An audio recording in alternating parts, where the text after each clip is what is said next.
Bien, muchachos, ¿cómo están? Buenos días con todos. ¿Qué tal? Les saluda el profesor Félix Manco y vamos a iniciar nuestra clase del día de hoy.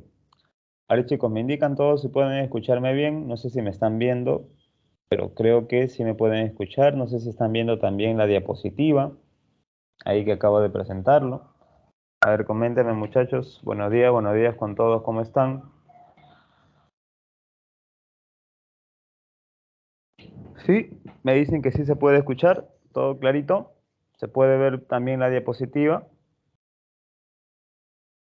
Sí, a ver, coméntenme por favor, confírmenme si se puede ver todo bien, todo claro, porque ya llegamos a la recta final del intermedio 3 y ahora ya vamos a pasar al avanzado, ya el próximo año, ¿no? Ya el próximo año, ya estamos acabando el intermedio 3, casi listos ya para entrar al examen, ¿no?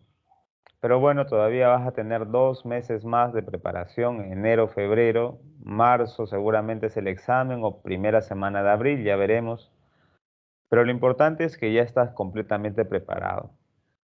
Eso es lo que nos interesa a nosotros para que puedas lograr tu ingreso a la universidad, especialmente a San Marcos, especialmente a San Marcos. ¿Sí? Muy bien, chicos, entonces vamos directo. A ver, creo que todos sí pueden escucharme bien y también me parece que todos pueden ver la diapositiva, ¿no? ¿Pueden ver la diapositiva, profe? Sí.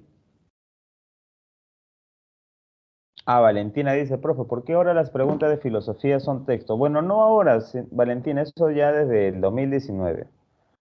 ¿Ya? Consejo para responder bien. Bueno, lean bien el texto, acuérdense de la clase con referencia al texto y marquen las preguntas nada más, ¿no? Puedes usar el otro método también. Primero leer las preguntas, subrayar lo que te piden en cada pregunta y luego de subrayar lo que te piden en cada pregunta, vas al texto y buscas eso que te piden. Hay dos maneras, ¿no? Ir del texto a la pregunta o ir de la pregunta al texto. ¿Cuál recomiendo yo? Bueno, usar los dos si estás practicando, pero en el examen tienes que tener cuidado si usas el segundo método, ¿no? Si empiezas desde las preguntas para luego buscarlas en el texto, ya tienes que darte cuenta que ese es el único método que vas a hacer, porque si haces el otro método te puedes demorar un poquito más. Por eso yo te recomiendo que lo hagas de los dos, de las dos maneras. Primero la pregunta, luego el texto y luego el texto y al final la pregunta, hazlo de los dos para ver cuál es el que te cae mejor a ti, cuál es el que te conviene a ti, porque no todos usamos las mismas intenciones al momento de responder una pregunta, ¿no? Pero sí ha cambiado porque estamos en el sistema DECO, en el sistema de destrezas cognitivas, ¿ya? Donde se le pide al alumno ya no solamente marcar una clave con un dato que ha aprendido en la academia o en el colegio, sino que él lea una situación y a través de esa situación que va a leer va a sacar una conclusión, va a inferir alguna respuesta que necesita esa pregunta. ¿Ya? Entonces, claro, quieren ver una mayor capacidad del alumno, una mayor capacidad inferencial, comprensiva. ¿Sí? Por eso las clases en filosofía no deben ser solamente dar datos, sino que tratar de que ustedes comprendan el sistema filosófico de cada filósofo, de cada disciplina filosófica. ¿Ya? Pero bueno, justo hoy vamos a iniciar con el último tema del día de este intermedio parte 3, que es el tema de lógica y argumentación. ¿Ya? Así que bueno, espero que estén atentos. Ahí está ya la gente que ya llegó. Ahí está Yanelita Granda, ¿cómo está? Buenos días. Valentina, ¿cómo estás? César Fernando, ¿cómo está? Buenos días. Brigitte Rosario, ¿cómo estás? Leiby Lauro, ¿cómo estás? Carely Berrocal, ¿qué tal? Margot Rojas, ¿cómo estás? Adriana Abril, ¿cómo estás? Y bueno, ahí está toda la gente ya conectada. Espero que también los demás estén ahí atentos. Muy bien, vamos al tema de hoy que sí es un poco largo y hay muchos detalles a comprender. A ver, cuando hablamos de lógica y argumentación, Yo empiezo siempre con uno de los ejemplos con los que empiezo es el Parlamento, ¿no? Porque en el Congreso, por ejemplo, en el Congreso de la República que tenemos, que no tiene mucha legitimidad, como siempre en la historia de la política, no solamente peruana, sino que del mundo, el Congreso no tiene popularidad, es rechazada por la gente, y más en países corruptos como el nuestro. Y no solamente este Congreso, sino todos los congresos que han habido, ¿no? Desde el Congreso que instauró Bolívar en su época, ¿no? Bueno, en los primeros años de la independencia. ¿Ah?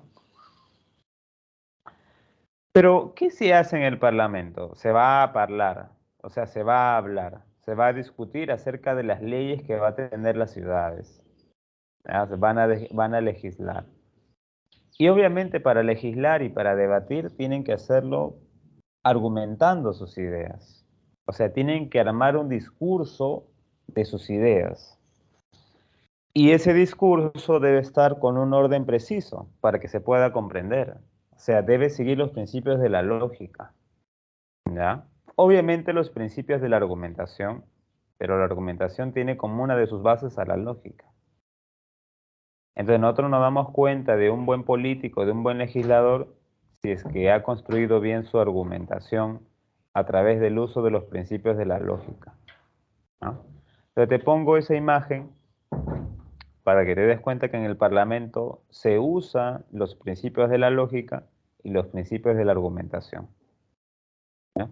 Claro, hay algunos congresistas que no tienen lógica lo que dicen, pues, o sea, tú ves su conclusión y vienen de premisas que no son, no se siguen, esa conclusión no se sigue de las premisas que ellos han dado, y en algunos casos usan a la emocionalidad, usan falacias ad populum, usan falacias ad hominem, y o sea, no son conclusiones veraces, ¿ya?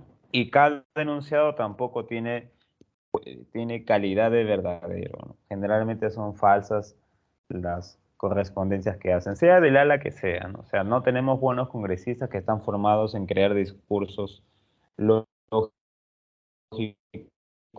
y argumentados. Eso es lo que carece, de lo que carecemos también en nuestra política peruana. Pero bueno, a nosotros nos interesa más la cuestión de qué es la lógica y qué es la argumentación. Para eso, en un primer momento, vamos a indagar de dónde viene la palabra lógica, qué es una proposición, cómo se construye un argumento, cómo diferenciar la verdad de la validez, una breve historia de la lógica y al final cómo se identifican las falacias. ¿Qué son las falacias? ¿Ah? Antes de descubrir qué es la lógica es una herramienta que nos sirve para pensar bien, para construir argumentos válidos, con enunciados verdaderos. Por eso algunos filósofos comentan que antes de aprender cualquier cosa, primero debemos aprender lógica. Por ejemplo, Sexto Empírico decía, ¿no? Esto afirmamos, dice Sexto Empírico, que si ha de buscarse la verdad en cada división de la filosofía, debemos antes que nada contar con principios confiables y métodos para el hallazgo de la verdad. La lógica, dice Sexto Empírico, es la rama que incluye la teoría de los criterios y de las demostraciones. Por lo tanto, es con ella con la que debemos comenzar.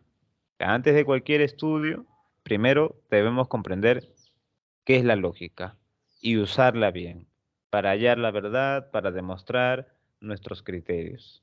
Sexto Empírico. Pero también lo dicen los filósofos modernos como Sanders Peirce, por ejemplo. Peirce dice lo siguiente, ¿no? Tanto el mal razonamiento como el bueno son posibles. Y este hecho es el fundamento del aspecto práctico de la lógica. O sea, la lógica tiene un aspecto práctico que es diferenciar el buen razonamiento del mal razonamiento. El razonamiento correcto del razonamiento incorrecto. ¿Ya? Pero entonces ahora sí viene la pregunta, ¿no? ¿Y qué es la lógica, profe? Bueno, la palabra lógica viene del griego logiqué y logiqué viene de logos. La palabra logos tiene múltiples traducciones, pero la que a ti te debe interesar es la traducción que, que se tiene como razón, ¿no? El logos es la razón. Aunque la razón se muestra en el lenguaje, o sea, logos también es palabra. Logos también es discurso. Y en otros lados también tú has escuchado que logos es estudio, ¿no? Tratado, ¿no? Pero bueno, en este caso la palabra logos lo vamos a utilizar en su raíz más íntima, como razón. Recordemos el logos de Heráclito, por ejemplo. El logos que gobierna todo, ¿no? Recordemos la dialéctica, ¿no? Dialéctica, léctica viene de logos también. El fluir de logos, ¿no? El fluir de la razón en un debate político, en una conversación o en el método dialéctico ascendente de Sócrates. Ahí está el logos también, ¿no? Cómo fluye la razón, ¿ya? Y obviamente la dialéctica también va a pasar al mundo moderno con Hegel y la dialéctica que va a usar Marx, pero ya no es la dialéctica a la que nos estamos refiriendo nosotros. Pero de ahí deriva la palabra lógica, de logos, de razón. Por lo tanto, la lógica, algunos lo comprenden como una disciplina filosófica, otros lo comprenden como una ciencia formal. La lógica entonces sería la ciencia formal que estudia el razonamiento humano. Otros definen así, ¿no? La lógica es la ciencia formal que distingue el buen razonamiento del mal razonamiento. Otros dicen que la lógica es la ciencia formal que analiza los métodos del razonamiento humano. O sea, todos coinciden en que estudia razonamiento, ¿ya? Ahora, un razonamiento, ¿qué cosa es? Es exponer ideas que estén concatenadas, que estén relacionadas entre sí, para llegar a una idea concluyente. Y esa idea concluyente se supone que debe ser verdadera, ¿no? Entonces, claro, hay toda una estructura lógica para usar el razonamiento. O sea, hay un conjunto de criterios a tomar en cuenta. Por ejemplo, vamos a ver acá algunos ejemplos básicos. Lo voy a escribir en el chat para que lo comprendas. Uno de los ejemplos básicos es el que coloca, por ejemplo, Aristóteles en sus primeros analíticos. Acá. Él dice, ¿no? Todos los hombres son mortales. Primera premisa, primer enunciado, primera proposición. 2. Sócrates es un hombre. Segundo enunciado. Y 3, que sería la conclusión. O Sócrates es un hombre y todos los hombres son mortales, entonces Sócrates es mortal también. Eso de ahí es un argumento. Eso de ahí es un razonamiento. Date cuenta, ¿no? Tiene dos partes. Las premisas y la conclusión que va al final. Dos premisas. Todos los hombres son mortales. Sócrates es un hombre. Y la última premisa, que es la conclusión, la última posición, perdón, es la conclusión. Sócrates es mortal. Esa conclusión se debe seguir de sus premisas, ¿ya? Entonces ahí estamos hablando de un argumento válido, de un argumento bien hecho, correcto, porque hay un orden, ¿ya?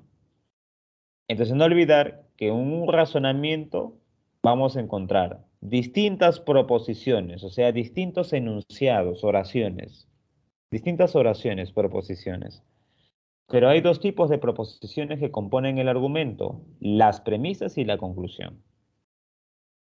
Las premisas y la conclusión. Las premisas es lo que le va a dar fundamento a la conclusión. Son las pruebas para concluir algo. Yo quiero concluir que Sócrates es mortal. Ya, pero ¿cuáles son tus fundamentos? De que todos los hombres son mortales y de que Sócrates es hombre. Y por eso Sócrates es mortal. Ah, muy bien, ahora sí te comprendo. Porque ya mostraste tus fundamentos. ¿Ya? Pero ojo, a la lógica le interesa más la estructura del discurso. la estructura de la información, no el contenido de la información. O sea, no me interesa si es verdadero o falso si todos los hombres son mortales. Sabemos que es verdad, ¿ah? Pero de repente puede ser, podemos construir algo, un argumento, razonamiento con un enunciado que sea falso. Por ejemplo, ahora vamos a poner otro argumento donde, donde el contenido de cada premisa sea falsa. Y nos vamos a dar cuenta que sí está correctamente construido con lógica, pero sus contenidos son falsos. Por ejemplo,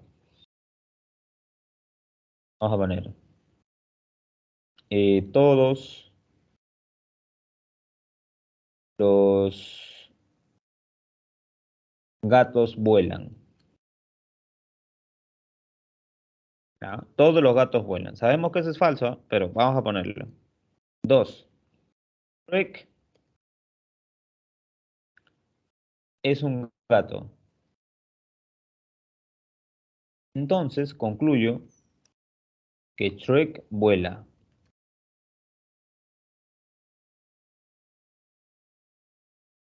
Ya, observen ese ejemplo. En ese ejemplo podemos darnos cuenta que todas las proposiciones son falsas, porque la primera, todos los gatos vuelan, es falso. Es falso, ¿sí o no? ¿O tú has visto un gato que vuela? Profe, sí, el gato volador, profe, el gato volador. No, pues es una canción, ¿no? O sea, no es que exista. Pero es cierto de que todos los gatos vuelan. Eso es falso, falso. Shrek es un gato, Shrek no es un gato, Shrek es un ogro. También sería falso entonces. Shrek es un gato, es falso. O sea, mira, la primera premisa es falsa y la segunda premisa es falsa. La conclusión, Shrek vuela. Sí, se concluye de eso, se concluye. Pero Shrek vuela, ya eso también es falso, porque Shrek no vuela, ¿sí o no? Entonces, cada proposición es falsa, date cuenta. Es falsa. Pero todo el argumento, o sea, el conjunto de premisas más conclusión, está bien hecho. O sea, tiene una buena construcción.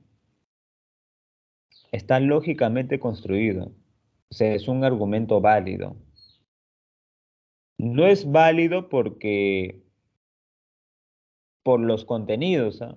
Es válido por la estructura, por la forma del argumento, por la forma del discurso. ¿Ya? Y ahí viene ya la diferencia entonces entre verdad y validez. La validez se dice de todo ese paquete de premisas y conclusión, de todo un argumento, eso es válido e inválido. Y verdadero o falso es cada una de las premisas. La premisa uno puede ser verdadera o falsa. La premisa 2 puede ser verdadera o falsa. La conclusión puede ser verdadera o falsa.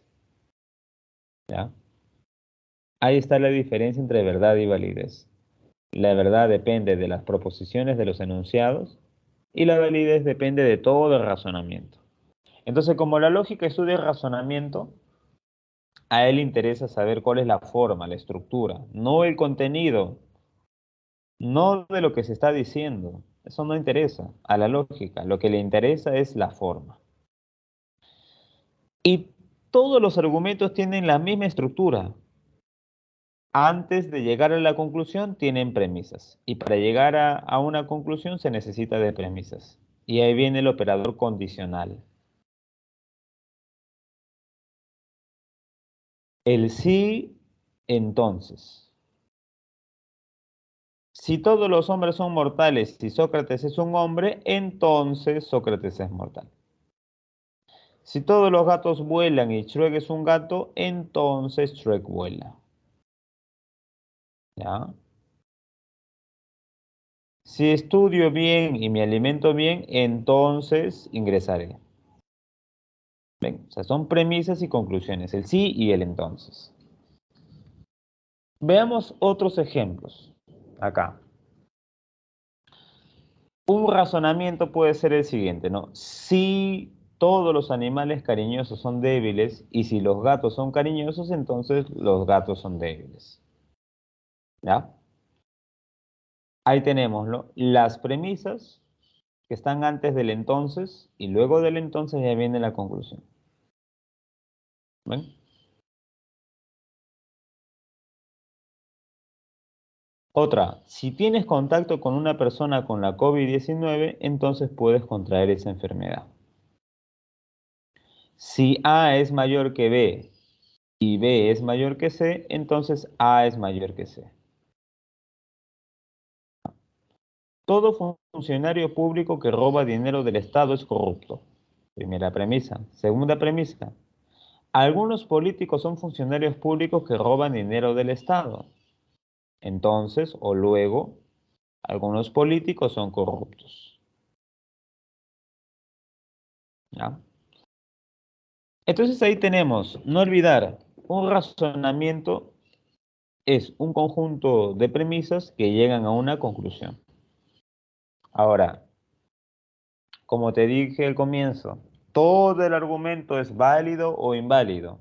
Entonces, la validez es una característica, es una propiedad de los argumentos o los razonamientos. Son válidos o inválidos. Todo el paquetón de premisas y conclusiones. Pero la verdad ya no es de un argumento, sino que la verdad es de cada una de las proposiciones que hay dentro de un argumento. O sea, de los enunciados. ¿Ya? Y ahí en la verdad se usa la famosa teoría de la correspondencia, ¿no? O sea, que el enunciado debe de corresponder con los hechos del mundo. Si yo digo la pared es blanca, debe de corresponder con la realidad y efectivamente veo que esa pared es blanca.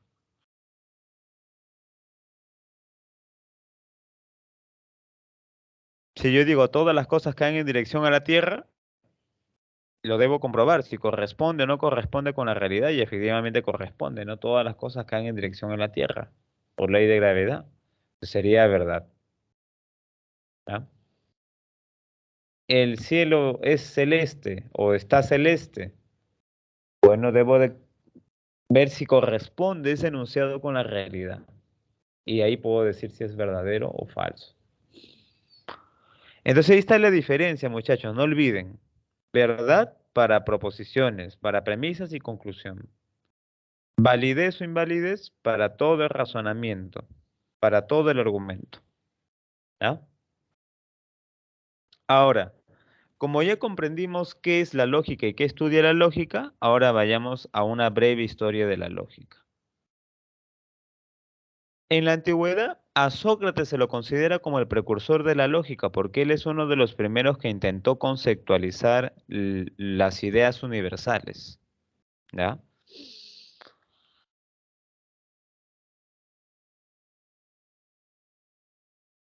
Pero el fundador y padre de la lógica antigua es Aristóteles. Con Aristóteles ya podemos ver algunos principios lógicos en su libro El Organón. El organón se lo puede traducir como el gran instrumento o el instrumento, ¿no? Antes de conocer cualquier cosa debemos conocer la lógica, a la lógica. Entonces, tomando algunas ideas de Parménides, tomando algunas ideas de Sócrates, Aristóteles comenta que hay tres principios lógicos: el principio de identidad, el principio de no contradicción y el principio de tercio excluido. En el principio de identidad, algo que se afirma es igual a sí mismo. Por ejemplo, si yo digo hoy es miércoles, entonces hoy es miércoles. Si es miércoles, entonces es miércoles. Si la pared es blanca, entonces la pared es blanca. ¿Ya? O sea, A es igual a A. ¿Ven? Principio de identidad. Yo puedo decir también el soltero es un no casado. Identidad no, porque al final, ¿quién es un no casado? Un soltero, y un soltero es un no casado. Si digo, el calvo no tiene cabello. Identidad, porque el que no tiene cabello es un calvo y el calvo es el que no tiene cabello. Identidad. ¿No? Luego del principio de identidad tenemos el principio de no contradicción. Es decir, es falso que se niegue y afirme algo a la vez. O sea, no se puede afirmar algo y luego negarlo. No se puede negar algo y a la misma vez decir que es verdadero. Porque nos estaríamos contradiciendo. Por ejemplo, yo puedo decir, hoy es martes, pero no es martes. ¿Ya? Él es hombre, pero no es hombre. ¿No? Es decir, no se puede contradecir. ¿Ya? Tercero, el tercio excluido. No hay una tercera vía, o es verdadero o es falso. No puede haber un intermedio. ¿Ya? En el argumento puede ser, ¿no? Si usamos las tablas de verdad, ahí puede haber una contingencia. Pero si hablamos de la realidad misma, aplicamos el tercio excluido y efectivamente los enunciados son o verdaderos o falsos. Difícilmente va a haber un intermedio entre ambas. Algo que sea un poco verdadero y algo que sea un poco falso, eso es imposible. ¿Ya? O hoy es miércoles o no es miércoles. Ojo, ¿ah? A ver un segundo.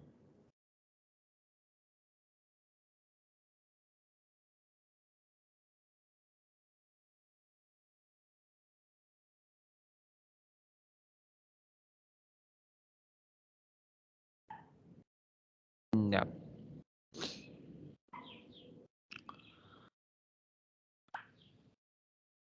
A ver, un segundito, un segundito.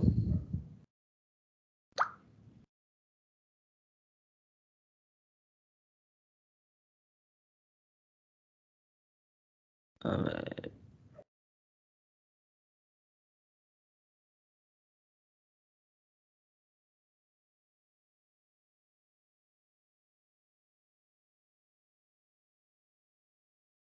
ya. Entonces, claro, estos son los tres principios lógicos a los que llega Aristóteles y ellos son los que van a fundamentar toda la lógica posterior. Igual sucede con el silogismo. Un silogismo es el razonamiento, ¿no? Es un conjunto de premisas que llegan a una conclusión. No olvidar eso. Entonces, en la ética antigua tenemos a Aristóteles como el principal exponente. En la época medieval está Boecio y Tomás de Aquino. Ellos van a repetir lo que dice Aristóteles. Guillermo de Ockham ya va a dar más pistas para poder desarrollar más adelante la lógica, ¿ya? Es decir, él no va a usar todavía un lenguaje simbólico como en la época moderna, pero sí va a querer darle mayores leyes, mayores reglas a los principios lógicos. Va a desarrollarlas mucho más que Aristóteles. Pero ya es en la época moderna donde Leibniz, por ejemplo, que es un filósofo racionalista, seguidor de Descartes, él sí va a usar el álgebra, los símbolos de la matemática, para aplicarlas en la lógica. Hace un lenguaje simbólico de la lógica.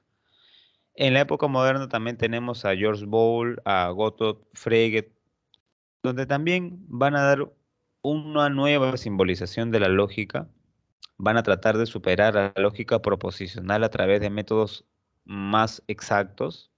Por eso la matemática es muy importante, especialmente el álgebra, dentro de la lógica moderna. Y Frege ahí es interesante porque a él se lo considera padre de la lógica moderna por su libro Conceptografía, donde precisamente él crea métodos para calcular las veracidades de los argumentos o de los razonamientos proposicionales. Y actualmente se sabe que la lógica se usa en aplicaciones tecnológicas. Por ejemplo, Claude Shannon desde 1938 descubre efectivamente que los principios eléctricos o los circuitos eléctricos se pueden fácilmente construir aplicando los tres principios de la lógica: la identidad, de no contradicción y de tercio excluido. O sea, está aprendido o apagado. No puede haber que está prendido y medio apagado, pues. O está prendida la máquina o está apagada la máquina. ¿Ya? La lavadora o funciona o no funciona. No hay un intermedio, no hay un tercio excluido. Y cuando está prendido, está prendido. Y cuando está apagado, está apagado. Principio de identidad. ¿Ya? O sea, para manejar las tecnologías se está usando, o bueno, se empezó a usar la lógica aplicada a redes tecnológicas. Fue una breve historia de la lógica y ahora ya vamos a pasar al reconocimiento de falacias. Una falacia es un error en el razonamiento humano. Y como es un error, entonces el hombre a veces sin querer comete falacias que se escuchan como válidas, pero no lo son. ¿Y por qué no lo son? Porque la conclusión no se sigue de las premisas, ¿ya? O puede ser porque se haya construido mal el enunciado, la premisa, las proposiciones. Pero generalmente una falacia es aquella idea, aquel argumento en el que las premisas no llegan a esa conclusión que propone.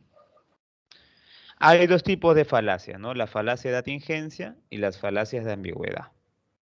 Las falacias de atingencia son ellas en las que la conclusión no se sigue de las premisas, o sea, hay una especie de desconexión, ¿ya? Entre premisas y conclusión. Y hay varias, ¿no? Las falacias ad hominem, las falacias ad verecundiam, las falacias ad populum, las falacias ad ignorantiam, las falacias ad baculum, las falacias ad misericordiam. Esas son falacias de atingencia, donde la conclusión no se sigue de las premisas. Generalmente las premisas que aparecen son emocionales y no racionales. Pero también tenemos otro tipo de falacias, las falacias de ambigüedad, donde efectivamente algunas palabras de ese enunciado son ambiguos, no se definen completamente bien. ¿Ah? Y ahí tenemos el equívoco, la enfibología y el énfasis. Veamos en primer lugar las falacias de atingencia. ¿Ah? Una falacia de atingencia es un argumento, un razonamiento en el que la conclusión no se sigue de las premisas. ¿Ah? Parece que es cierto, parece que psicológicamente está bien, profe, pero como nos vamos a dar cuenta, lógicamente no lo está. En primer lugar, el argumento en ad baculum. En el argumento en ad baculum se apela a la fuerza, como dice ad baculum, ¿no? Al báculo, a la correa, a la obligación, ¿ya? Por ejemplo, un delincuente te dice, ¿no? Tienes que darme toda tu billetera, porque si no te voy a matar. Ya, eso es lógico, es verdad que debes de darle la billetera. Sí, profe, porque me va a matar. Ya, pero cuidado, porque esa premisa con la conclusión no se sigue una de otra. No se sigue una de otra. Lo que está usando ahí es una amenaza. ¿Ya? Ese es un argumento en ad baculum. O, si no pagas tus impuestos, entonces te embargarán el sueldo y las propiedades. También te están obligando a pagar los impuestos. Y por eso el derecho defiende a algunas personas que no pagan sus impuestos, ¿no? Porque no es que puedan ser juzgados a través de una falacia ad baculum, por coacción. Si un empresario le pide a sus trabajadores que se quede hasta altas horas de la noche, por ejemplo, con la condición de que si no lo hacen van a descontarle un poco de su sueldo, eso sería una falacia ad baculum también, porque esa conclusión a la que he llegado de que deben de llegar, de que deben de quedarse hasta tarde, no se sigue de la premisa de que les va a descontar o de que los va a despedir. O sea, no hay un razonamiento lógico que sigue. Parece que sí psicológico, pero lógico no lo hay. En el argumento en ad hominem, que es el siguiente, ya no, ya no hablamos del argumento de mi contrincante, sino que en vez de descalificar el argumento con la persona que estoy debatiendo, lo descalifico a la persona misma. Por ejemplo, estamos discutiendo sobre la filosofía de Kant.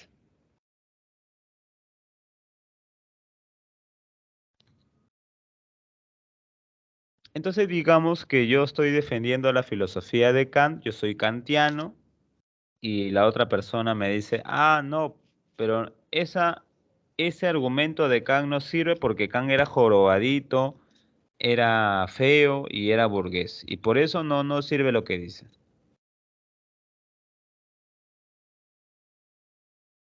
Ya, eso de ahí es un argumento ad hominem, porque no estoy descalificando el argumento de la persona, sino que estoy descalificando a la persona misma. ¿Ya? O cuando te dicen, no hay que escucharlo a él porque él viene de tal distrito, viene de Comas. Ah, no, lo de Comas no, ellos no. Ellos no. Lo descalifican por su lugar de origen, por su color de piel. ¿Ya? Entonces hay una descalificación de la persona y no del argumento en ese momento. El argumento en ad ignorantiam. El argumento en ad ignorantia, como dice su nombre, apela a la ignorancia de algo. Como se desconoce algo, entonces es verdadero porque se desconoce su origen, su causa. Por ejemplo, como nadie ha demostrado que existan gatos en el centro del Sol, entonces existen gatos dentro del Sol, porque nadie ha demostrado lo contrario. Como ignoramos que existan gatos dentro del Sol, entonces sí existen gatos dentro del Sol.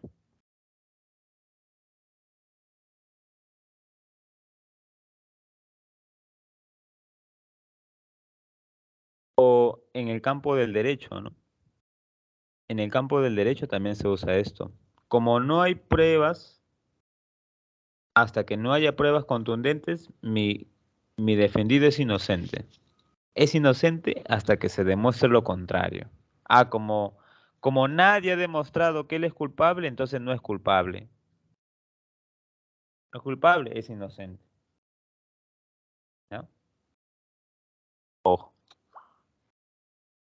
A ver, un segundito. Ya. Entonces, el derecho en la defensa de un ciudadano apela a una falacia de ignorantiam. ¿Pero por qué, profe, en el derecho se admite esta falacia de ignorantiam? Porque es preferible tener a un delincuente libre que a un inocente encerrado. Es mejor tener a un delincuente libre que a un inocente encerrado. No sería justo, ¿no? Tampoco es justo que el delincuente sea liberado, pero más injusto sería que alguien que es inocente pague por no haber hecho nada. Entonces, hasta que no se demuestre lo contrario, mi defendido es inocente. Esa es una falacia de ignorante, ¿no? Bien. Nadie ha demostrado que los malos espíritus no existan, por lo tanto, todos debemos tener cuidado porque sí existen, ya que nadie ha demostrado que no existan, entonces sí existen. O sea, se apela a algo que ignoramos. Se apela a algo que ignoramos. La falacia ad misericordiam, ahí es apelar a la piedad, a la misericordia. Entonces, una persona sube al bus y nos empieza a pedir limosnas. Y si no le damos las limosnas, se pone a llorar, a contar su vida, o antes ya de que pida la limosna, cuenta toda su vida, ¿no? Desde pequeño, cómo era de pobre, que le faltaba dinero, que no tenía para trabajar, que entró a prisión, que tiene 20 hijos, y ya te da pena, ¿no? Entonces, por la pena, él concluye que tú debes de colaborar, pero no tiene nada que ver una con otra. Entonces, apelar a la pena a la pena es una falacia ad misericordia. O un taxista tal vez que le dice al policía, policía, pero ¿por qué me pone esta multa tan grande? Imagínese que yo tengo 10 hijos, con mis 10 hijos comen todos los días lo que yo trabajo y tú me vas a quitar este sueldo, por favor, no lo hagas. ¿No? Y se pone terco el taxista para que no le cobren de más. ¿Ya? O sea, apela a la misericordia. O un alumno, ¿no? Profesor, no me desapruebe, por favor, y se pone a llorar delante de ti. Por favor, profesor, no lo haga. Argumento en la misericordia, apelamos a la piedad. ¿Ya? También es una falacia. O ahora en las manifestaciones, a los fallecidos. Hay muerte, pobrecito, de todo debe acabar ya todo, Dina Boluarte, Congreso, que todo se cierre porque pobrecito, hay muertos, pobrecito, lloro, lloro, más lloro, lloro. Y por eso es verdad lo que yo digo, porque estoy llorando, porque hay muertos, 20, 40 muertos ya hay, ya. Eso es una falacia, ad misericordia, apela a la misericordia. Y hay políticos que se han puesto a llorar así, grabándose, solitos se graban llorando, claro, porque son falaces, pues. En el fondo quieren fama y plata, pero apelan a la piedad.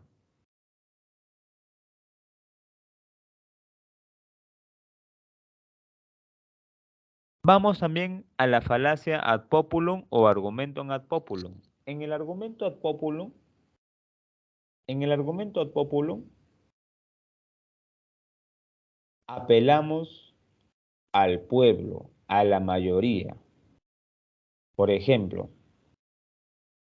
debes de comprar este producto porque este producto es peruano. Y todos los peruanos deben de comprar este producto. Por eso cómpralo. Producto peruano. Apelan a la patria, ¿no? A que todo, como es peruano, entonces debe de comprarlo. ¿Ya? O cuando el expresidente golpista Castillo apelaba al pueblo, ¿no? Cada rato que el pueblo, yo soy el pueblo, que el pueblo me ha elegido, que el pueblo esto, que el pueblo el otro, que el pueblo, que el pueblo, todo el pueblo era, puro pueblo. O sea, pura falacia, nada más ad populum, nada de contenido, pura falacia. O en algunos casos los militares que apelan a la patria, también argumentan ad populum. ¿Mm? Apelar al fervor popular. Como a todos les gusta, entonces a mí también me debe de gustar. Ah, como todos, todos los jóvenes están embarazando a sus enamoradas a temprana edad, yo también embarazo a mi enamorada a temprana edad. Al final todos lo están haciendo, ¿no? Todos roban, entonces yo también robo, pues. Todos son corruptos, yo también soy corrupto, pues. Como todos lo hacen, ya es el criterio de verdad, ¿no? El hecho de que ya la mayoría lo haga. Ah, como todos se cortan el pelo pelado, yo también me corto el pelo pelado, porque como todos lo hacen, yo también lo hago, ¿no? El argumento en ad populum también es una falacia. Dice Brigitte, profe, en el argumento en ad ignorantiam, ¿cómo no se ha comprobado lo contrario es verdadero o falso? Justo lo que estoy explicando, ¿no? O bueno, lo que expliqué. Por ejemplo, digamos que Brigitte, alguien te acusa a ti de que has asesinado a una persona. Digamos que tú no lo has hecho, pero la persona te acusa a ti. Entonces tú vas a contratar a tu abogado y tu abogado le va a decir al juez, Brigitte es inocente hasta que se demuestre lo contrario. O sea, como nadie ha demostrado bien que ella es culpable, entonces no es culpable todavía, no es culpable, porque nadie ha demostrado que sea culpable. ¿Entiendes?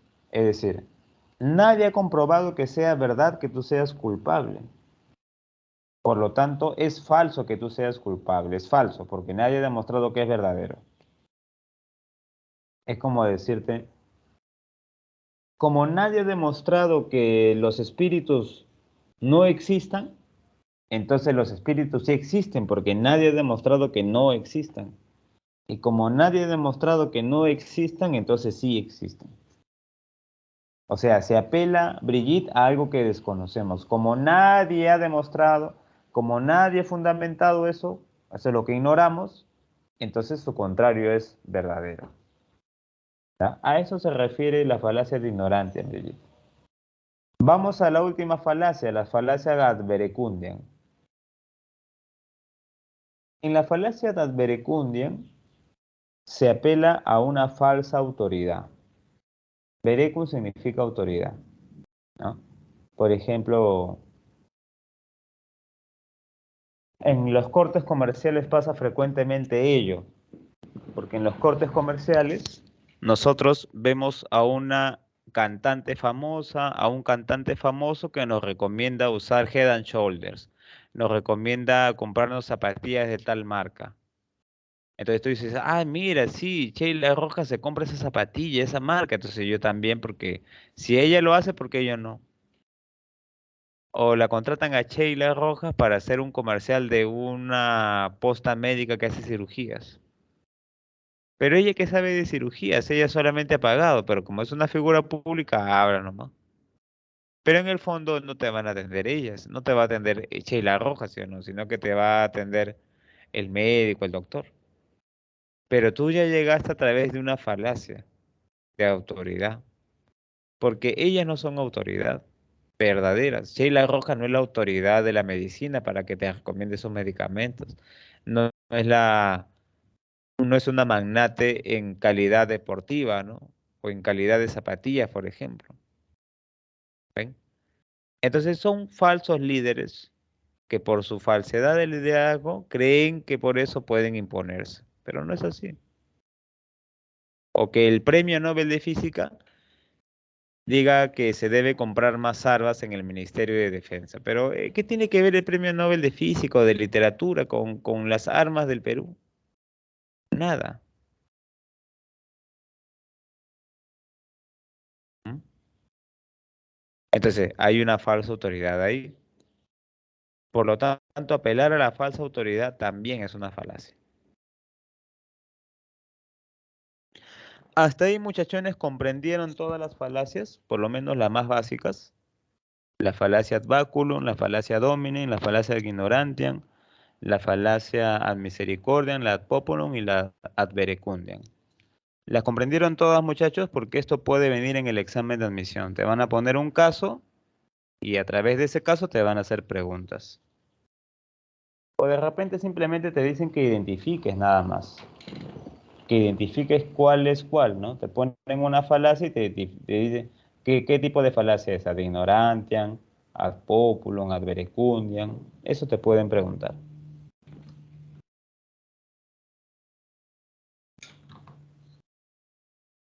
Ahora vamos a los otros tipos de falacia, entonces, si ya ha quedado claro. Ah, bueno, acá te dejo algunas imágenes, ¿no? Acá está. Argumento en ad verecundiam. Como el Nobel de Literatura recomienda vino tinto para combatir la caspa. ¿Pero qué tiene que ver él para combatir la caspa? Nada.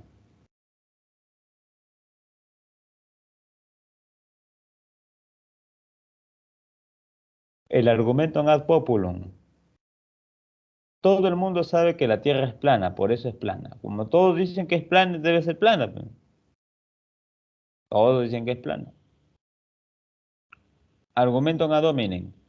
Nadie que viste tan mal como tú no puede tener la razón. Ah, como su vestimenta es así, entonces no hace caso su razonamiento porque se viste de una determinada manera. Ahí está transgrediendo al hombre, no al argumento del hombre. La falacia ad baculum apela a la fuerza, no tienes que darle la billetera si no te puede robar. Argumento ad ignorantiam. Y como no puedes comprobar lo contrario, es verdad. Como no puedes comprobar que hay un hueco en el Sol, entonces es verdad que haya un hueco en el Sol, dentro, en el medio.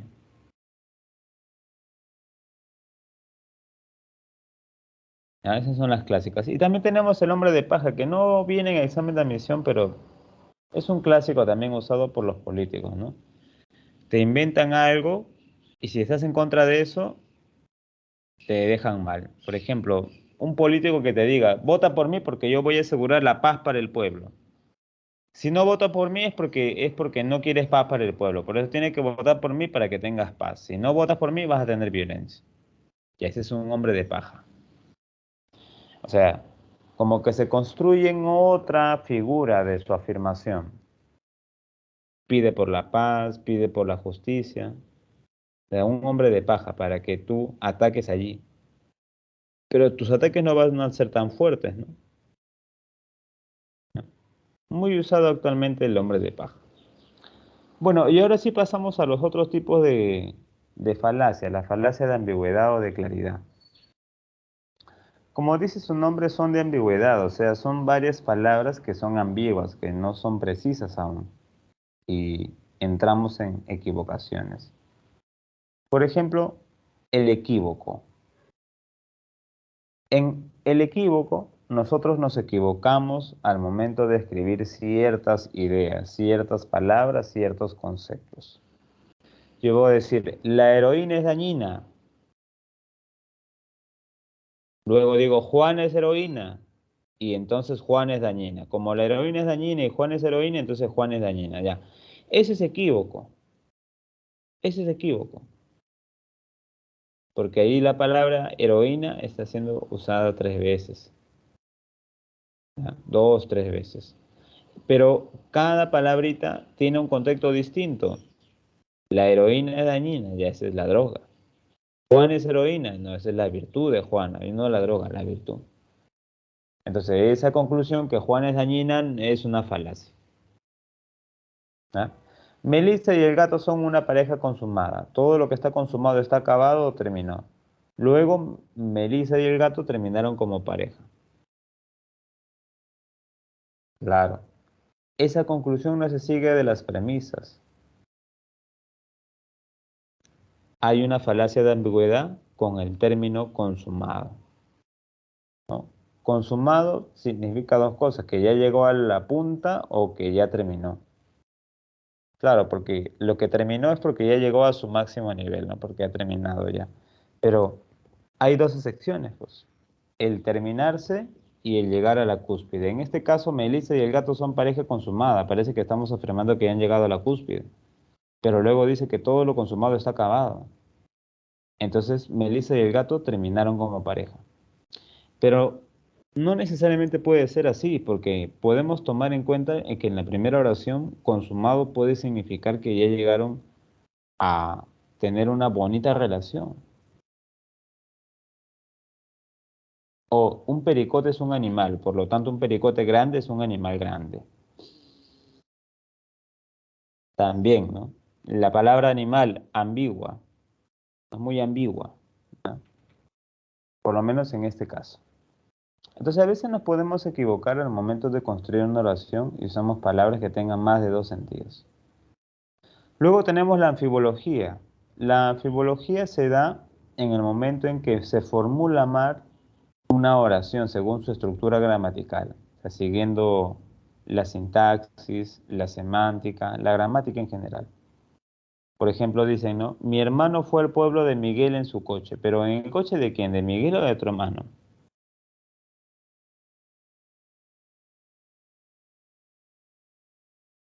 Mi hermano fue al pueblo de Miguel en su coche, pero ¿de quién es el coche? ¿De Miguel o del hermano?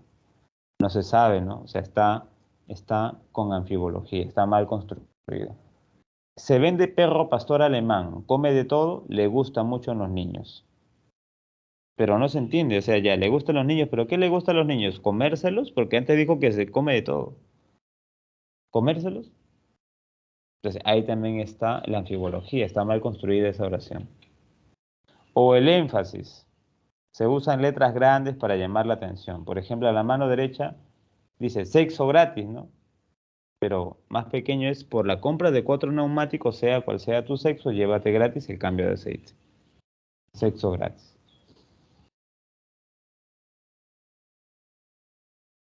Ese es el énfasis. O ves en un periódico que dice vacancia presidencial y tú dices que de nuevo y luego sigues leyendo. Debido a los meses de intenso debate político en el Perú, algunos directores de cine peruano han decidido filmar una serie de vacancias presidenciales. Ah, ya, ya, es otra cosa. O sea, te ponen en mayúsculas vacancia presidencial y tú te emocionas, piensas que ya el Perú ha cambiado, pero no.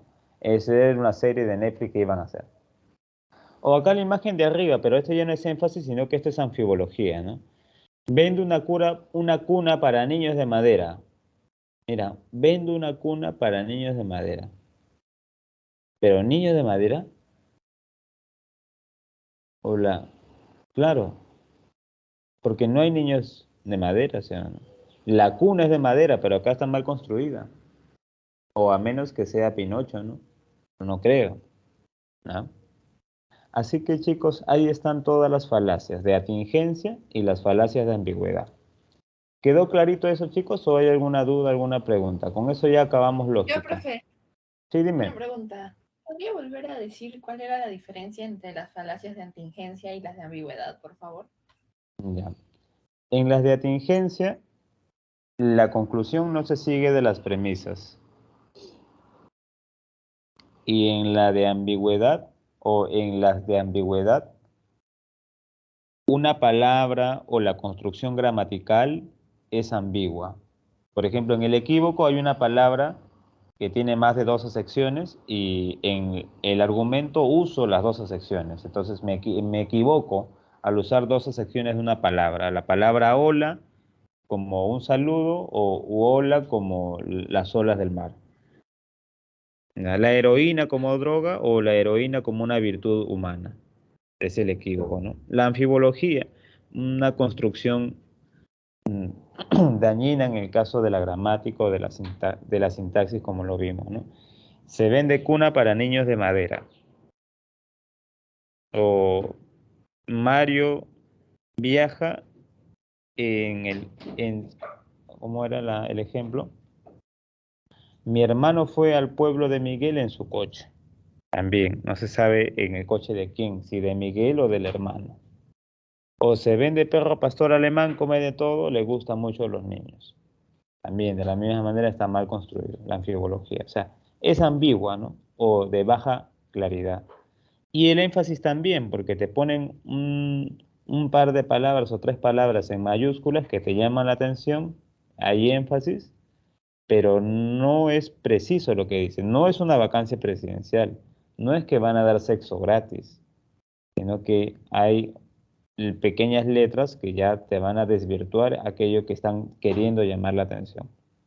Esa es la diferencia. En la de tingencia, la conclusión no se sigue de las premisas y en de la ambigüedad hay palabras o construcciones gramaticales que están mal hechas. Por eso siguen siendo ambiguas. Esa es la diferencia, Valentina. ¿Se comprendió? Sí, profe, gracias. Y Listo. otra pregunta, profe. Sí, ¿San dime. Marcos solo considera estas falacias o hay más? Porque yo he revisado un examen de admisión y en las respuestas no estaban estas. O sea, no sé si estaban, pero no estaban. Creo que esas están en latín o en otro idioma, en otra Claro, lengua. están Pero así ad en las baculum, otras estaban en español, creo. claro, están ad baculum, ad dominam, ignorantiam, ad misericordiam, ad populum y ad verecundiam. Así te van a poner, pues. Ad Ya. baculum, dominem, ad ignorantiam, ad misericordiam, ad populum y ad verecundiam. Esas son las que hay. O anfibología, énfasis y equívoco. Esas. Ya, profe. Hay Gracias. más. Uy, hay como 10 más, 15 más hay, pero estas son las que más vienen en el examen de admisión. Pero sí hay más. Hay otras que ya eso lo van a enseñar seguramente en la universidad. En el prospecto nos piden conocer estas de acá nada más. ¿Ya? Muy bien, entonces como acabamos con el tema de lógica, pasamos al tema de argumentación y con eso también ya cerramos nuestro tema del día de hoy. ¿Ya? A ver, la teoría de la argumentación es sencilla porque es la continuación de la teoría de la lógica. Vamos a ver qué es la argumentación, cuáles son los tipos de argumentación, qué es la teoría de la argumentación, cuáles son los enfoques de razonamiento argumentativo, cómo se analiza un argumento, cómo se defiende un argumento y cómo se argumenta dentro de la investigación científica. La palabra argumento viene del latín argumentum y argumentum tiene dos partes, argu que viene de arguere y mentum que viene de mento. Arguere significa dejar en claro algo, arguir algo, fundamentar algo, arguere. ¿Ya? Y mento significa instrumento, medio, una técnica para solucionar algo, no un filtro, un conducto, ese es mento. Entonces, argumento es el instrumento que me sirve para dejar en claro algo. Es el medio para fundamentar algo. Ese es el argumento. Entonces, argumentar es el efecto de dar o de construir una argumentación, ¿no? Entonces, En el debate político, por ejemplo, se debe argumentar, o sea, se debe arguir y para eso utilizamos un razonamiento, ¿no? Premisas que lleguen a una conclusión. El argumento entonces se comprende como un acto comunicativo, porque claro, si vamos a dejar en claro algo es para otra persona, ¿no? Sea a nivel político, sea a nivel científico, sea en el caso familiar, sea en cualquier aspecto de la vida, nos debemos de comunicar dando fundamentos a las cosas. Entonces, el argumento se define como un acto comunicativo que trata de solucionar o de solventar diferencias de ideas entre los interlocutores. Porque todos tenemos ideas distintas, ¿no? Unos están a favor, otros están en contra del aborto, por ejemplo. Unos están a favor, otros están en contra de la eutanasia. Uno es de izquierda, otro es de derecha. Para unos la empresa es mala, para otros la empresa es buena. Es decir, hay que argumentar para eso, para defender nuestras opiniones. Entonces, la argumentación es un acto comunicativo. Expone distintos puntos de vista para llegar a una concordia, para llegar a un acuerdo. Pero obviamente cada argumento debe estar sólidamente construido. Hay tipos de argumentos. En términos formales, hay dos tipos de argumentos. Los argumentos deductivos y los argumentos inductivos. Los deductivos se construyen de la siguiente manera, en la que la premisa, principal es general y la conclusión es particular. Como en el caso de Sócrates, ¿no? A ver, voy a ponerlo nuevamente, ¿ya? Todos los hombres son mortales. Sócrates es un hombre. Por lo tanto, Sócrates es mortal. Eso es un argumento deductivo. ¿Por qué, profe? Porque la primera premisa es general, todos los hombres. Y la conclusión es particular, Sócrates nada más es mortal. O sea, va de lo general a lo particular. Esa es la deducción, pues. Otro ejemplo. Todos los metales se dilatan por el calor. El bronce es un metal. Por lo tanto, el bronce se dilata por el calor. También, todos los metales se dilatan por el calor. Esa es una premisa general, todos los metales. En cambio, la conclusión dice, el bronce se dilata por el calor. O sea, y es un metal nada más. Es particular. Y así pueden haber varios ejemplos. Vamos de lo general a lo particular. Y cuando es así, muchachones, siempre la conclusión es verdadera cuando la premisa general es verdadera. ¿Ya? Ojo, porque cuando las premisas son verdaderas, la conclusión necesariamente va a ser verdadera. Acá hay otro ejemplo, ¿no? Un poco más complejo. Dice, quien defraude a la hacienda pública debe ser condenado a una pena de prisión de 5 a 10 años. Ya, esto es algo general, porque dice quien defraude, o sea, todos. Todo el que defraude la hacienda pública debe ser condenado a una pena de prisión de 5 a 10 años. Todos. Primera premisa. Segunda premisa. X ha defraudado a la hacienda pública. Por lo tanto, o entonces, X debe ser condenado a una pena de prisión de 5 a 10 años. O sea, de una premisa general pasamos a una premisa particular. Es un argumento deductivo.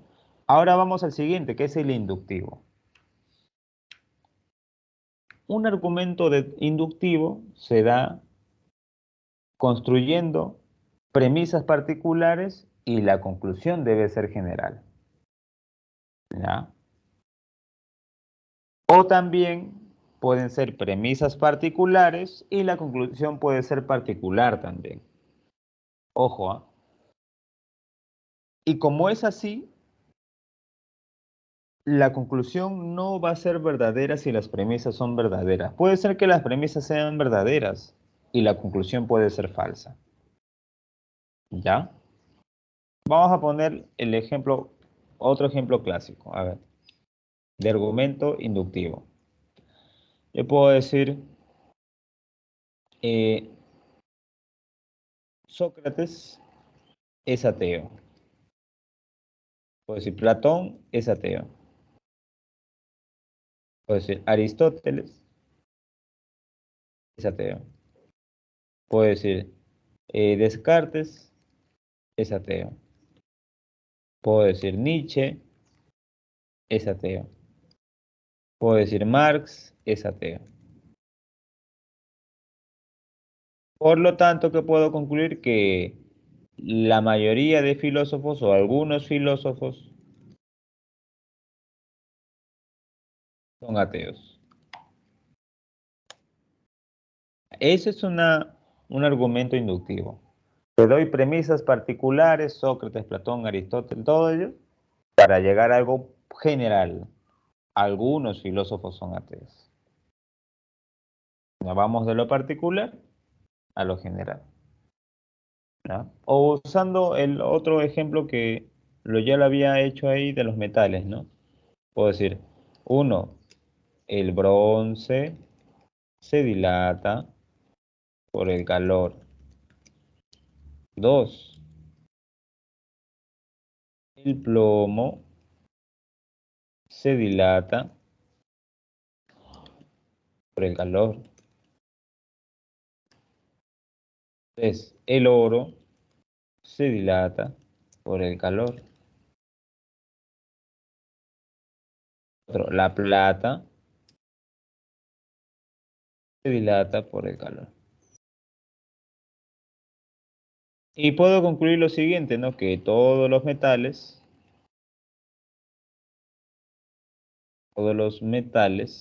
se dilatan por el calor.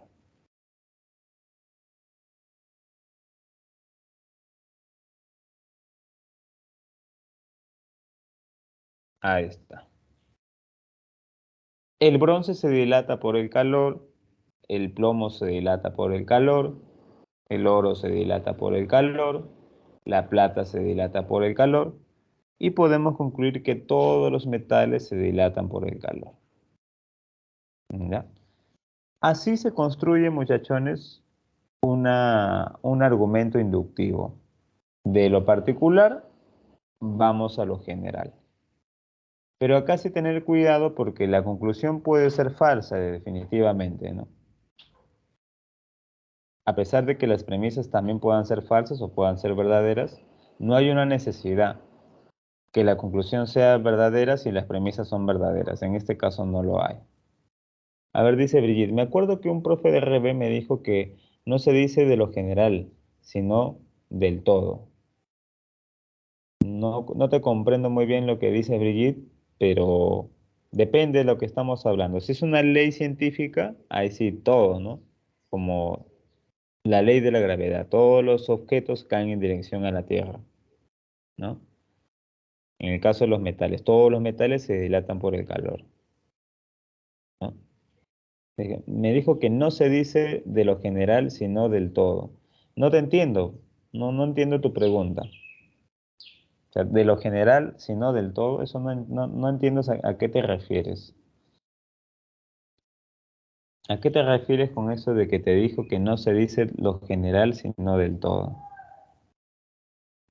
Depende, como te digo. Si vamos a hablar del todo, ya estamos hablando de una proposición como ley universal dentro de las ciencias.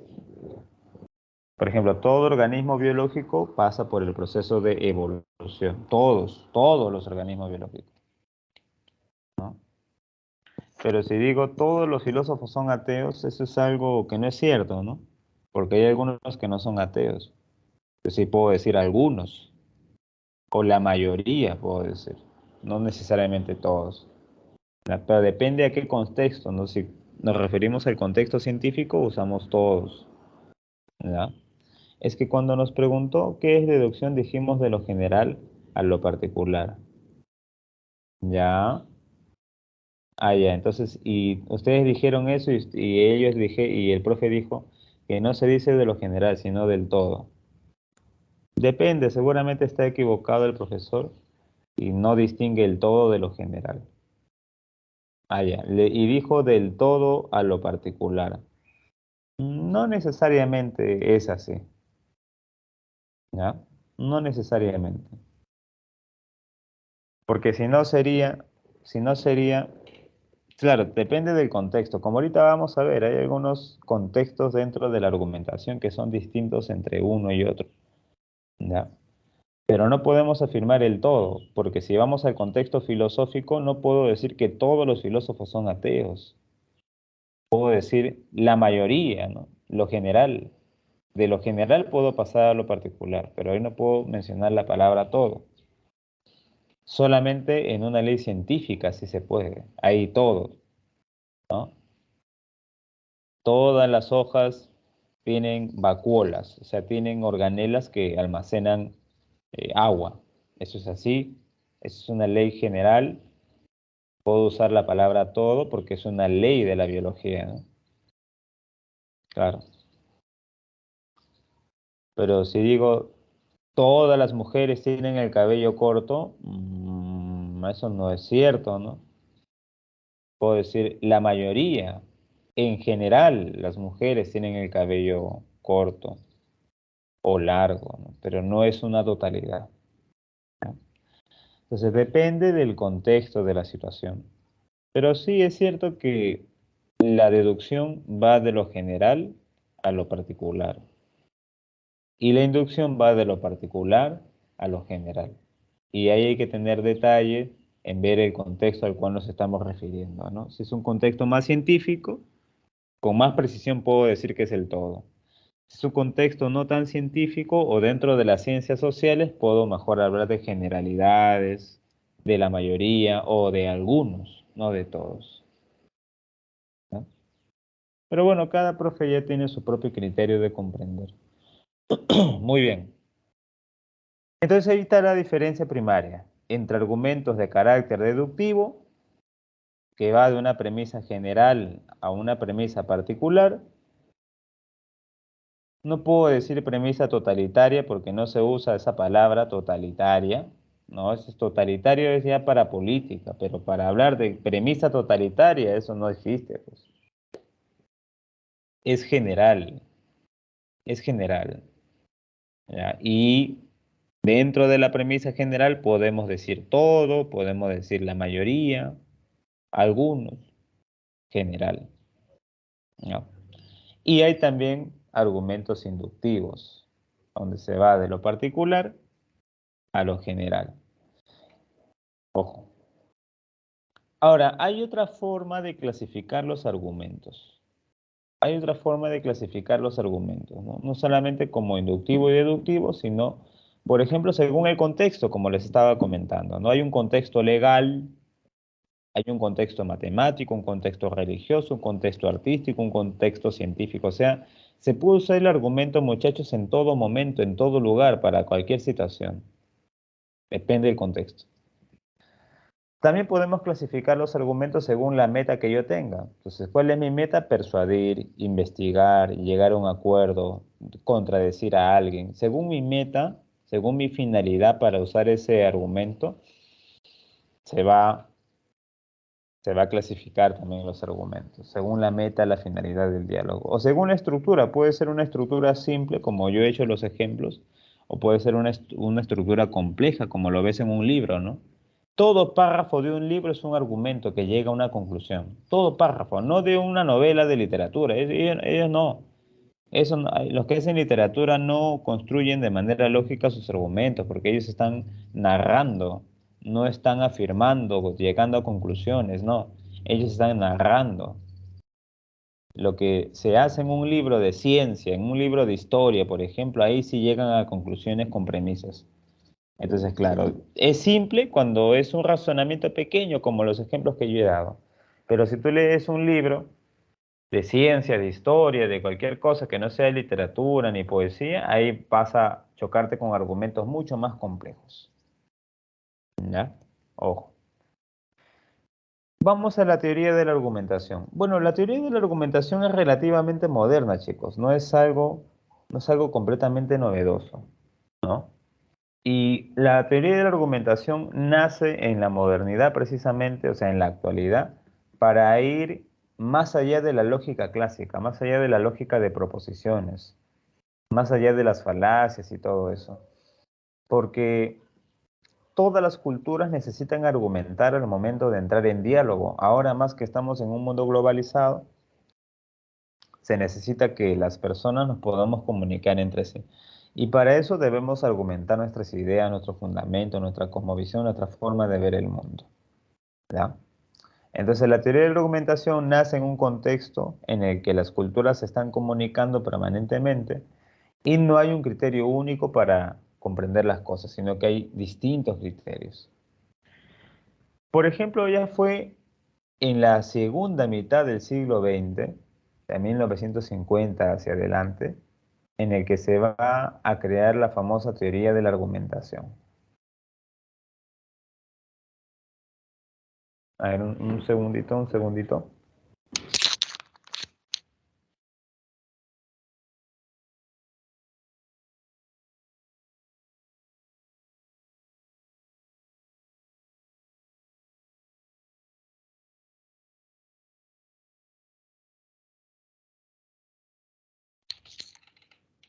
Muy bien.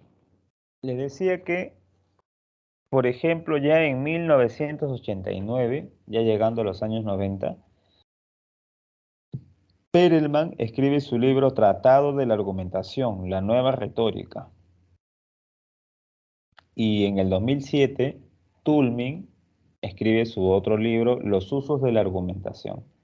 Entonces, entre los 90 y los 2000, aparece ya una teoría de la argumentación efectiva, donde ya no van a usar la lógica formal como el soporte único de la argumentación, sino que van a mezclar la lógica con el contenido. A ellos sí les interesa más el contenido en algunos casos les interesa más la estructura, en otros casos no les interesa ni la estructura ni el contenido, les interesa la utilidad que tenga el documento.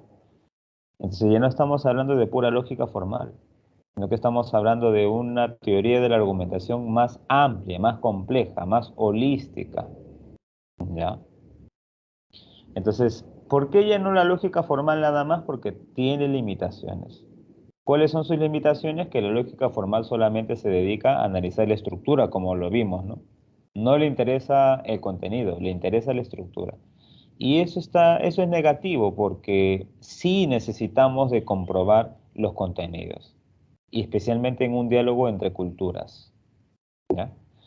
Entonces, esta teoría de la argumentación, muchachos, ya se usa en el derecho, se usa en la historia, se usa en la filosofía, se usa en todos los campos en el que el ser humano tiene que argumentar. Y dentro de las ciencias, especialmente en las ciencias sociales, en las ciencias políticas, también en las ciencias naturales, ¿ya? Hay tres enfoques para comprender la argumentación. El primer enfoque es el formal, donde solamente me interesa la forma. Esta es la lógica antigua, ¿no? Me interesan las premisas que lleven a una conclusión y que la conclusión se derive de las premisas. El enfoque formal, no me interesa el contenido. Pero ahora hay un nuevo enfoque, que es el enfoque material, donde sí me interesa el contenido de cada premisa. O sea, sí me interesa saber si la premisa es verdadera o falsa. No necesariamente la estructura. La estructura es importante, pero más importante es el contenido de cada premisa. Ahí sí estamos hablando de un cambio ya. Es un viraje, ya no es lógica pura, ya es argumentación. Y también existe el enfoque pragmático, en el que no interesa tanto la forma, no interesa tanto el contenido, sino lo que interesa es qué tan útil es ese argumento para mis fines, para persuadir al público, para ganar audiencia, para sustentar un trabajo científico, o sea, lo práctico, el enfoque pragmático, el enfoque utilitario, ¿ya? A través de la dialéctica, a través de la retórica, a través de la persuasión, ¿ya? Entonces, tres enfoques para el uso del razonamiento del argumento: el enfoque formal, más ligado a la estructura; el enfoque material, ligado al contenido; y el enfoque pragmático, ligado a la utilidad que tenga su discurso, el razonamiento o el argumento.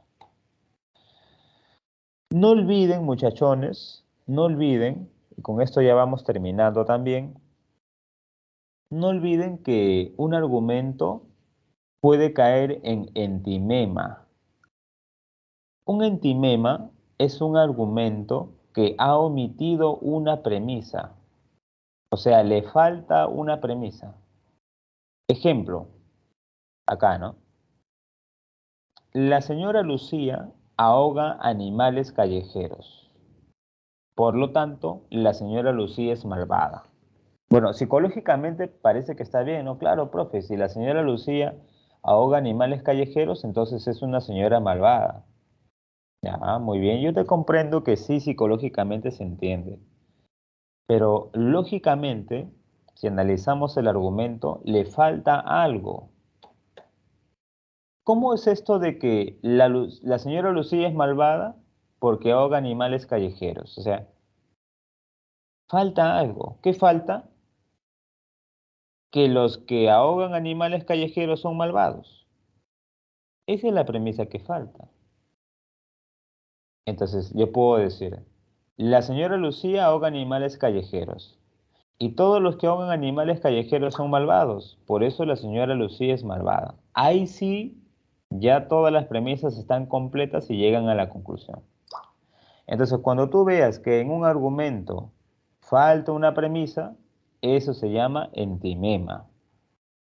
Te pueden preguntar qué es un entimema o te pueden dar un ejemplo también y, y preguntar por cuál es la premisa que falta. ¿Ya? Te van a poner en el siguiente ejemplo que contiene entimema, cuál es la premisa implícita, o sea, la que no se ha colocado ahí. Si es que no se ha colocado esa premisa, ese argumento es inválido, ojo, ¿ah? Y cuando se vuelve a colocar la premisa que falta, ya el argumento es válido. O sea, la validez depende de que obviamente todo el argumento esté bien construido. ¿Ya? Muy bien. Ahora, ¿cómo se defiende un argumento? Hay tres pasos básicos. Primero, hay que concluir una afirmación. Para concluir algo, debo de dar las premisas. ¿Ya? Y luego, debo decir que de esas premisas se sigue la conclusión. Por ejemplo, alguien puede decir lo siguiente, ¿no? La oposición a la investigación embrionaria es miope y terca. Miren cómo inicia. Inicia concluyendo eso, que la oposición a la investigación embrionaria es miope y terca. Esa es su conclusión. Ya la pregunta es, ¿y en qué te basas? Y sigue, ¿no? El hecho es que los fetos están siendo abortados, les guste o no a los conservadores. Después del aborto, los embriones literalmente son arrojados a la basura cuando podrían usarse en investigaciones médicas que salvarían vidas. Se ha convertido en un asunto de creencias personales y religiosas. Muchas vidas podrían salvarse y mejorarse enormemente si solo se permitiera usar embriones que de otro modo se arrojarían a la basura. Entonces, ¿cuál sería una de las premisas? Que hay fetos que de todos modos están siendo abortados. Otra de las premisas, que las vidas podrían salvarse y mejorarse enormemente si se permitiera a los científicos usar embriones que de otro modo se arrojarían a la basura. ¿Cuál es el indicador? El por lo tanto, ¿no? Que acá está implícito. Por lo tanto, la oposición conservadora a la investigación embrionaria es miope y terca. Miope porque no ve el uso y terca porque se niega por sus asuntos religiosos o personales. Entonces, claro, te presenta una conclusión y luego se debe fundamentar a través de las premisas. ¿Ya? Y obviamente, cuando uno fundamenta un argumento, también puede venir su contraparte. O sea, puede existir un contraargumento. Entonces puede venir alguien que defienda la vida y lo va a contraargumentar. Puede venir uno de estos conservadores y va a contraargumentar la posición que está teniendo aquel que está a favor de la investigación embrionaria, del uso de los cuerpos fetales. Y eso se da en todo campo, en la política, en el derecho, en las ciencias, ¿ya? Si hablamos de los cambios científicos, ¿no? Cómo En el caso de Copérnico, contraargumentó en contra de la hipótesis de Ptolomeo. En el caso de Darwin, en contra del fijismo. En el caso de Einstein, en contra de la física clásica de Newton. Y así sucesivamente, o sea, en la investigación científica, en el derecho y en cualquier discurso hay un contraargumento, que es importante saber reconocer las contraargumentaciones para poder responder ante ellas. En el caso de que la Tierra es plana, vamos a contraargumentar contra ello, ¿no? Y bueno, ya sabes que en una investigación científica también se construyen argumentos, pero ahí debemos tener 3 criterios básicos. El primer criterio es que debemos verificar ese argumento si es válido o inválido según la evidencia empírica. O sea, debemos tener evidencia real de que haya sucedido así o no haya sucedido así. Luego de eso, demostrar la evidencia, debo explicar el fenómeno natural o el fenómeno social que yo he tenido evidencia. Y luego de explicarlo, lo debo aunar, lo debo adherir, debo ver si tiene coherencia con alguna teoría filosófica. Y bueno, chicos, con eso terminamos el día de hoy. No sé si hay alguna pregunta, algún comentario, a ver.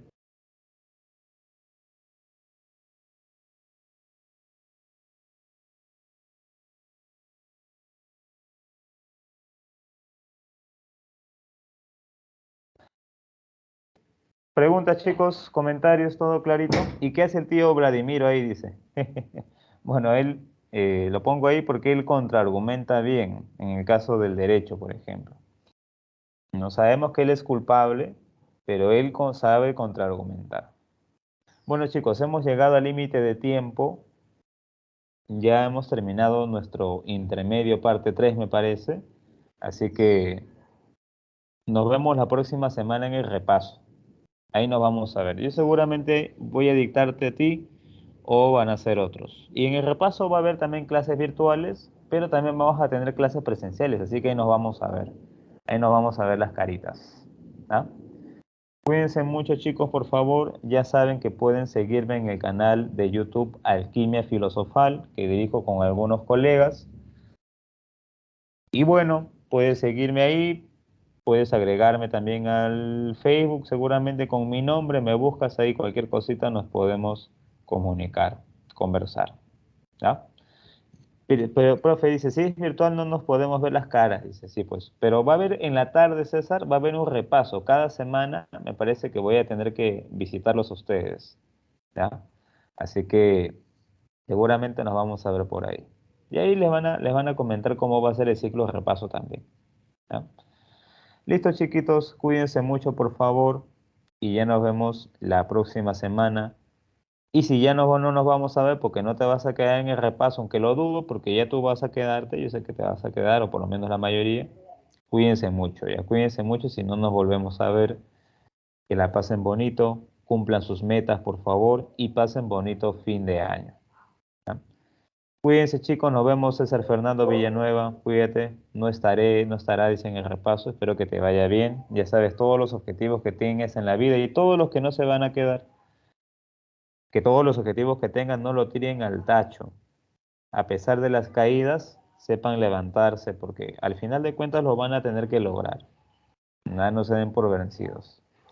Bueno, chicos, cuídense mucho, por favor, y ya nos veremos el otro añito. Cuídate, por favor, Cecitar. Cuídate, Brigitte. Cuídate, Daniela, Valentina, Abigail, Adrianita. Cuídate, Valentina. Y nos vemos el próximo.